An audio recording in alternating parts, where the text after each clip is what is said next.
आज मैं आपको एक छोटी सी कविता सुनाऊंगी, पर वो बहुत प्रसिद्ध कविता है और वो हर मनुष्य के जीवन के लिए उतना ही सच है जितना होना चाहिए। हमें इस कविता से बहुत कुछ सीख मिलती है।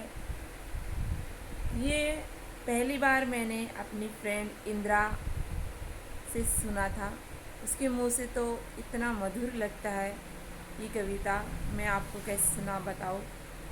पहली बार जब मैंने उनसे सुना ये कविता तो मेरे दिल को छू गया और ऐसा सही में लगा कि हाँ, इसमें हर इंसान को इस कविता को जानना चाहिए और समझना भी चाहिए। आप लोग ने भी बहुत बार सुना होगा इस कविता को। एक बार मेरी तरफ से भी सुनिए और अपने कर्मों को समझिए कि हमें क्या करना चाहिए। ठीक है, मैं कहती हूँ कविता। वृक्ष हो भले बड़े, वृक्ष हो भले बड़े, हो घने हो बड़े, एक पत्र छाँव की मत मांग मत मांग, अग्निपथ अग्निपथ अग्निपथ। ये महान दृश्य है, चल रहा मनुष्य है, अश्वश्वत रक्त से लथपथ लथपथ, अग्निपथ अग्निपथ अग्निपथ। तू ना रुके कभी, तू ना झुके कभी, कर शपथ कर शपथ कर शपथ, अग्निपथ अग्निपथ अग्निपथ। तो आप लोग को भी समझ गया होगा इसका मीनिंग क्या है।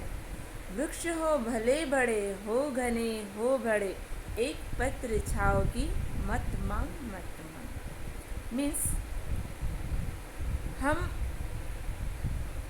कैसे भी हो, छोटे हो गरीब हो, आप एक चीज़ देखिए, जो मांगता है हमेशा मांगता ही रहता है और जो देता है वो हमेशा देता ही है।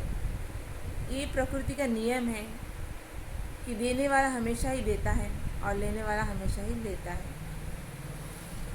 तो हम क्यों ना देने वाले बने, ना कि लेने वाले बने।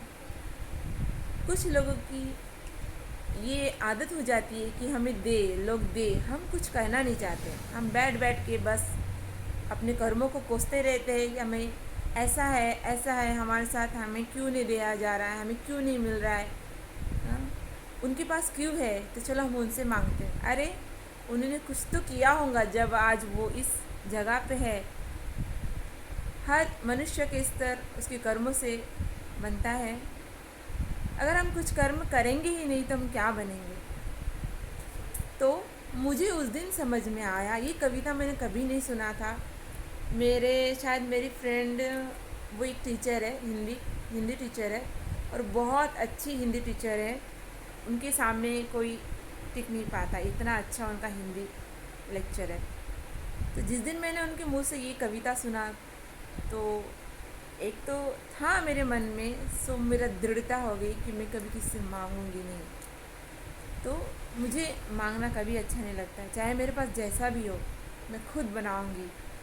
मेरे में इतना है, मैं जल्दी किसी से कुछ मांगती नहीं, कभी नहीं।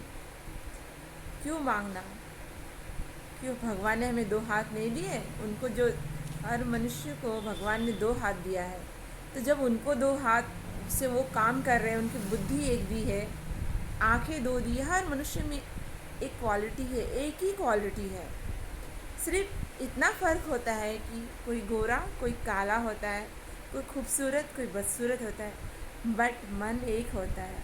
हर किसी का दिल निकाल के देखो एक ही तरह दिखेगा, हर किसी का बुद्धि निकाल के देखो वो एक ही तरह दिखेगा। तो हम क्यों नहीं एक जैसे बनना चाहेंगे, क्यों नहीं? हमें क्यों किसी की सहायता की ज़रूरत है? जब तक हम कर सकते हैं हम करेंगे। कुछ लोग हैं मुझे कहते हैं, ऐसा लगता है तुम खुद ही बहुत बड़ी हो, हर चीज़ तुम्हें आता है। तो मैं उनको चैलेंज करती हूँ, हाँ मुझे हर चीज़ आता है। अगर नहीं भी आता होगा तो मेरी जो आँखें हैं हर चीज़ को कैप्चर करती है। अगर कोई दूसरा इंसान वो काम कर रहा है, कर सकता है, तो मैं भी कर सकती हूँ। मेरे में भी खून और मांस से बना हुआ है ही, मैं भी मनुष्य हूँ, वो भी।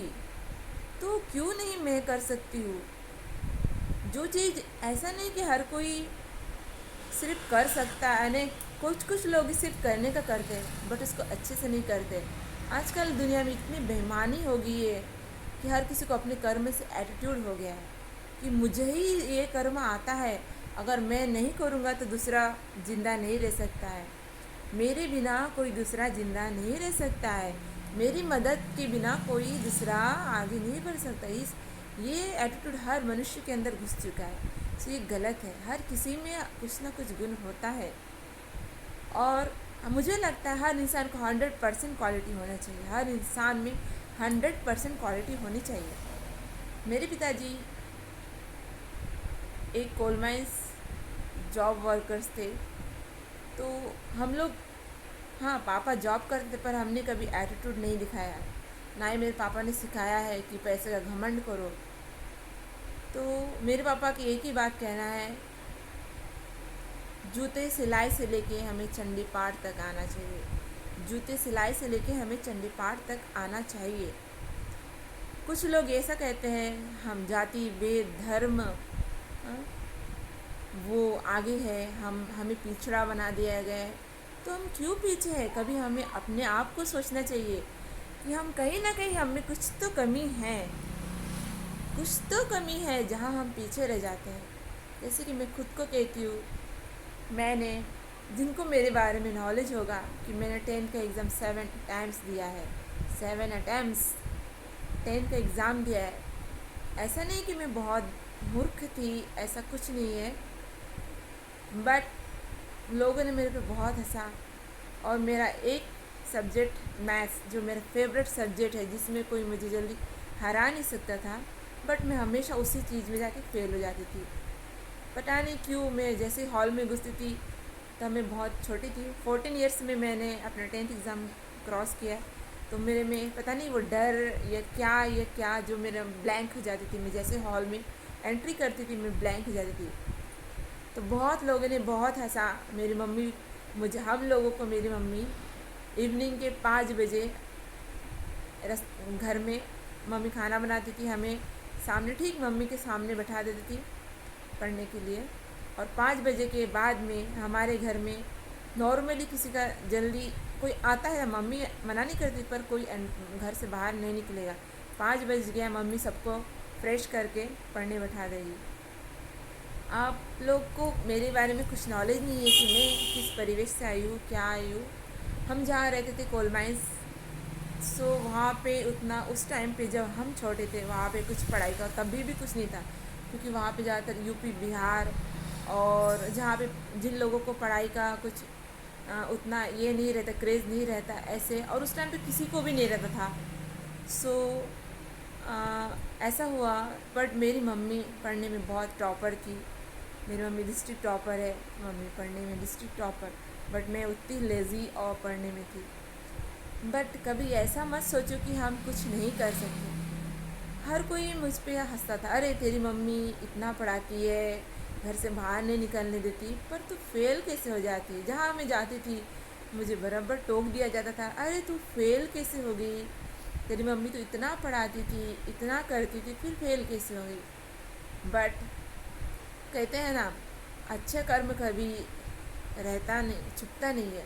सो फिर जब मुझे खुद में नॉलेज आया, खुद की ये हुई कि हाँ अब मुझे पढ़ना है। बहुत लोग मुझे चिढ़ा चुके हैं अब, क्योंकि मैं बहुत चंचल थी, बहुत बदमाश थी।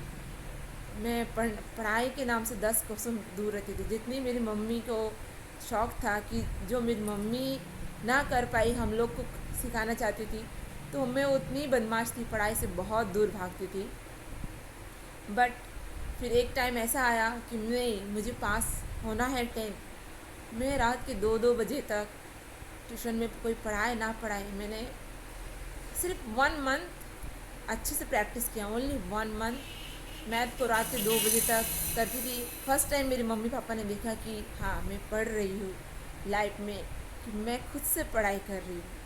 हाँ, फिर मुझे अच्छे मार्क्स मिल गए 10th में, और ये मेरे लिए बहुत खुशी की बात थी। बट फिर से जब मेरे एडमिशन का टाइम आया तो मुझे कहीं पे एडमिशन नहीं मिल रहा था, क्योंकि मैं 10th में 7 टाइम्स एग्ज़ाम दिया था। बट मैंने चीटिंग करना कभी नहीं सीखा और मेरे मम्मी पापा ने भी नहीं सिखाया, मुझे कभी बेईमानी का रास्ता नहीं दिखाया। सो मैं देते गई बट अपनी ईमानदारी से पास हुई। फिर जो हुआ सो मैं आगे बताऊंगी किसी दिन। और अच्छा, इस कविता को मैं पूरा कर देती हूँ। वृक्ष हो भले बड़े, हो घने हो बड़े, एक पत्र छाओ भी किससे मांग मत, मांग मत, मांग मत। क्योंकि ये अग्निपति है, हर किसी का जीवन एक अग्निपति है। हर मनुष्य जैसे ही अपने जीवन में इस दुनिया में प्रवेश करता है, उसके जीवन में अग्निपथ शुरू हो जाता है। जब तक मम्मी पापा के पास रहते हैं वो सेफ रहते हैं। जब तक मम्मी पापा अपने बॉन्डिंग में हमें रखते हैं हम सेफ रहते हैं। जैसे ही हम उस बॉन्डिंग से बाहर निकल जाते हैं तो हम अनसेफ हो जाते हैं। बट वही हमारा सबसे बड़ी शिक्षा का टाइम आ जाता है कि हम अपने आप को किस तरह से दृढ़ता से बनाए रखें, क्या करें। हाँ, तो एक बात समझ के रखिए, कोई भी किसी से हेल्प ना लेना ही अच्छा है। क्योंकि हर कोई आपको हेल्प करेगा बट कभी ना कभी आपको उसका क्या कर्ज चुकाना पड़ेगा। तो हम क्यों मांगे। भले ही हम कुछ भी हो, गरीब हो, बट हम बनेंगे, उतने से ही बनेंगे। न चोरी कीजिए, न डकैती कीजिए, क्योंकि चोरी बेईमानी की चीज़ों से कभी कोई इंसान आगे नहीं जाता है, कभी ही कोई इंसान। फिर दूसरी पंक्ति है, वृक्ष हो भले बड़े, हो घने हो बड़े, एक पत्र छाव भी मांगो। ये महान दृश्य है, चल रहा मनुष्य है, अश्वश्वेत रक्त से लथपथ लथपथ। इनकी देखिए आप, इतना बड़ा ब्रह्मांड है। जहाँ तक मेरी मेरी मेरी इस कविता के प्रति इसका अर्थ है, मुझे पता नहीं अच्छे से कि इसका सही अर्थ क्या होना चाहिए, बट मुझे जहाँ तक लगता है ये महान दृश्य है, चल रहा मनुष्य है। इस इतने बड़े विश्व का ब्रह्मांड में हम अकेले ही हैं। अगर हम सबके बीच में भी है बट हम अकेले ही हैं। हमें कभी भी यही सोचना है कि हम अकेले हैं, हमारे आगे पीछे कोई नहीं है। ये सब दिखावा है, मोह माया है। तो हमें खुद को बनाना है, खुद को बनाना है और इस अग्नि से, कांटों से भरे जीवन को चलते जाना है, चलाते जाना है। ठीक है दोस्तों, बस अगली पंक्ति में इसके बाद की वीडियो में बताऊंगी।